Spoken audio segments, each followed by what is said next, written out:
Welcome! In front of me I have Fitbit Sense 2 and I'm gonna show you how to change the vibration intensity level on this watch. First, we need to wake up the screen on our watch, and you can do it by pressing the side button. After you wake up the screen, you can press the side button again to open the menu. Now scroll through the menu, find the settings icon and tap on it to enter the settings.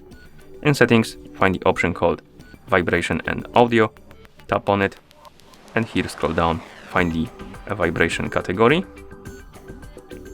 right here, and once you find it you can select between light and strong. Select the one you like, and once you're done, press the side button to go back to watch face. And that's how you change the vibration intensity level on this watch. Thank you for watching. If you found this video helpful, please consider subscribing to our channel and leaving the like on the video.